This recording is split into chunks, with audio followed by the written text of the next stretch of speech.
এবার তৃণমূলের তহবিল মামলায় অ্যাকাউন্ট ফ্রিজ করলো ইডি। তৃণমূলের দলীয় তহবিলের 440 কোটি টাকা ফ্রিজ করলো ইডি। বিধাননগর সাইবার থানার পর হস্তক্ষেপ কেন্দ্রীয় এজেন্সির। গতকাল কেয়ারওয়েল অ্যাভিয়েশনের দপ্তরে হানার পরই পদক্ষেপ ইডি।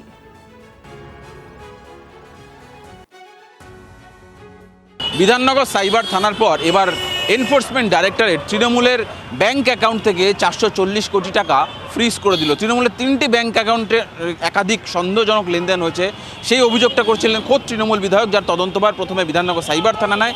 পরবর্তীতে সন্দেহজনক লেনদেন, আর্থিক লেনদেন এবং বিদেশে টাকা পাচার সংক্রান্ত একাধিক সন্দেহের ভিত্তিতে এনফোর্সমেন্ট ডাইরেক্টরেট তদন্তভার নেয় এবং তারা তদন্তভার নিয়ে এই 440 কোটি টাকা যে 3টি ব্যাংক অ্যাকাউন্টে ছিল সেটা তারা ফ্রিজ করেছে। শুধু ফ্রিজ করা নয়, এই ব্যাংক অ্যাকাউন্ট থেকে বেশ কিছু সন্দেহজনক লেনদেন ইডির আতশ কাচের নিচে রয়েছে। 440 কোটি টাকার মধ্যে 2023 থেকে 2026 এই 3 বছরে কেয়ারওয়েল এভিয়েশন নামে একটি বেসরকারি সংস্থায় গিয়েছিল তৃণমূলের তহবিল থেকে 160 কোটি টাকা। ওই 160 কোটি টাকা থেকে 120 কোটি টাকায় একটি প্রাইভেট জেট কেনে কেয়ারওয়েল এভিয়েশন নামে সংস্থা। যে ছোট বিমান বা যে 6 থেকে 7 আসন বিশিষ্ট এই বিমানে চড়ে অভিষেক বন্দ্যোপাধ্যায়, মমতা বন্দ্যোপাধ্যায় দিল্লি বা অন্যত্র বা উত্তরবঙ্গ তারা ওই ছোট বিমানে করে যেতেন এবং তার পরবর্তীতে একটি কপ্টারও কেনা হয়েছিল, সেটাও এই তৃণমূলের দলীয় তহবিলের টাকায়। তৃণমূলের পাঠানো টাকা একটি বেসরকারি সংস্থা এয়ারক্রাফট কিনলো এবং কপ্টার কিনলো। আবার প্রত্যেক মাসে মাসে দেখা যাচ্ছে যে এই কপ্টার এবং এই ছোট বিমান তার যে মাসিক ভাড়া, মান্থলি যে রেন্ট, সে টাকাও আবার তৃণমূলের অ্যাকাউন্ট থেকেই দেওয়া হচ্ছে। অর্থাৎ কোথাও একটা মাছের তেলে মাছ ভাজা হচ্ছে, এরকম একটা পরিস্থিতি তৈরি হচ্ছে। তৃণমূলে প্রায় 15টির বেশি ব্যাংক অ্যাকাউন্ট রয়েছে, সেই অ্যাকাউন্টগুলিতেও সন্দেহজনক লেনদেন রয়েছে কিনা সেটা এই মুহূর্তে এনফোর্সমেন্ট ডাইরেক্টরেট আতশ কাচের নিচে বা তদন্তের আওতায় রয়েছে। ক্যামেরায় গৌরবের সঙ্গে সুজয় পাল, TV9 বাংলা, কলকাতা। এ যেন মাছের তেলে মাছ ভাজা। ঘুরিয়ে তৃণমূলের দলীয় তহবিলের টাকাতে কেনা বিমান ও কপ্টারেই চড়তেন অভিষেক। কেয়ারওয়েল অ্যাভিয়েশন সংস্থাকে দলীয় তহবিল থেকে 160 কোটি টাকা দিয়েছিল তৃণমূল। সেই টাকায় কেনা হয়েছিল একটি বিমান ও একটি হেলিকপ্টার। আবার সেই সংস্থাকেই বিমান ও কপ্টারের ভাড়া মেটানো হতো তৃণমূলের তহবিল থেকে। একাধিক সন্দেহজনক লেনদেনের কারণেই আজ তল্লাশি চালানো হয়।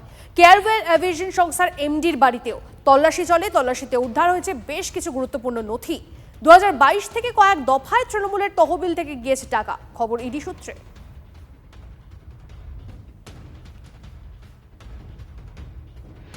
দলের তহবিল ইডির ফ্রিজ করা নিয়ে বিবৃতি তৃণমূল কংগ্রেসের। অ্যাকাউন্ট ফ্রিজ করার সিদ্ধান্ত রাজনৈতিক উদ্দেশ্য প্রণোদিত দাবি তৃণমূলের। এই সিদ্ধান্তকে স্বেচ্ছাচারী ও বেআইনি পদক্ষেপ বলে তীব্র নিন্দা তৃণমূলের। দলের সমস্ত অনুদান সংক্রান্ত তথ্য নির্বাচন কমিশন ও আয়কর দপ্তরের কাছেও জমা দেওয়া হয় বলে বিবৃতিতে দাবি তৃণমূলের।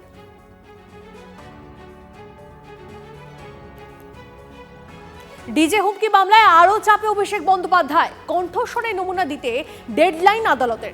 18 জুলাই বিধাননগর আদালতে অভিষেককে হাজিরার নির্দেশ। এবার কণ্ঠস্বরের নমুনা না দিলে কড়া পদক্ষেপের হুঁশিয়ারি বিচারকের। দ্বিতীয়বার নির্দেশ লঙ্ঘন করায় অভিষেককে আলটিমেটাম বিধাননগর আদালতের। গলা টিপে গলার আওয়াজ বার করতে হবে, ওর এছাড়ার উপায় কি আছে?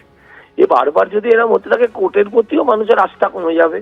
আবার মুশকিল হচ্ছে, মানুষ এটাও বুঝতে চায় না যে কোর্টের কারণে ওকে চুলের মুঠি ধরে টেনে আনা যাচ্ছে না, ওর গলা টিপে গলার আওয়াজ বার করতে পারা যাচ্ছে না। তার পেছনে যে কোর্টের অবদান আছে, ভূমিকা আছে, সেটা মানুষকে বোঝাতে পারি না আমরা। মানুষ এবার সেই নিয়ে 7-5 প্রশ্ন করে, বিব্রত হয় সরকার। তবে আমার ধারণা সরকার এবার কোর্ট এবার বুঝেছে, এবার সঠিক ব্যবস্থা হবে, আর কোনো চিন্তা নেই, ওকে যেতেই হবে।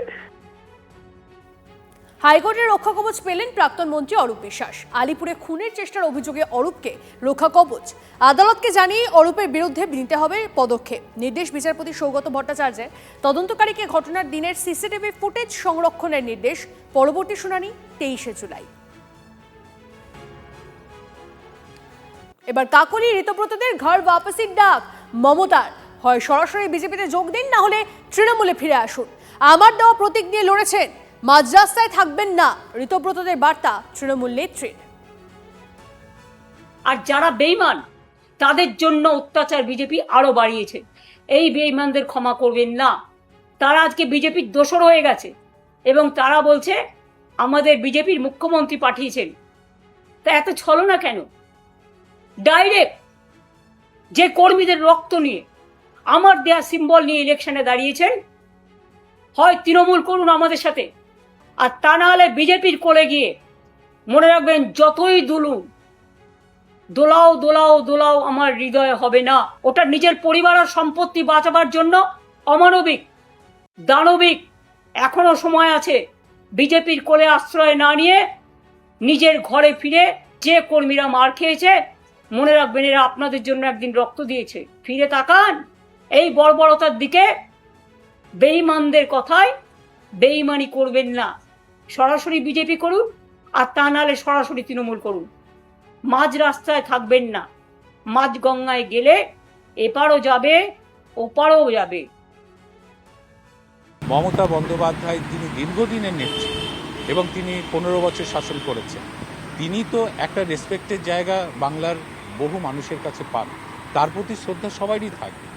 এই জায়গাটায় আছে। এখন কেউ তৃণমূল ছেড়ে অন্য দলে তো যায়নি, অন্য দল ভেঙে অন্য কিছুর বিষয়টা নেই, সবাই তো তৃণমূলেই আছে। আমি এটাকে এই যে পৃথকীকরণটা কেন হচ্ছে আমি বুঝতে পারছি না। শুধু যেটা ঘটেছে যে একটা সর্বসম্মতভাবে একটা বিরোধী দল এমএলএরা মিলে, বেশিরভাগ এমএলএরা মিলে তার বিরোধী দলনেতাটা তৈরি করেছে। তৃণমূলের ইন্টারনাল ইস্যুটা নিয়ে বিশেষ আমার কিছু বলার নেই। এখন তো আমি বুঝতে পারছি না কে আসল তৃণমূল।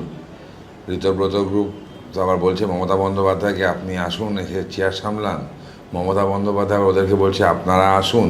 তো কে কোন দিকে যাবে বোঝাটা খুব জ্বালাতন হয়ে দাঁড়িয়েছে। আসল তৃণমূল কে, নকল তৃণমূল কে, ওরা আগে ঠিক করে নিক, তারপর ডিসাইড করুক।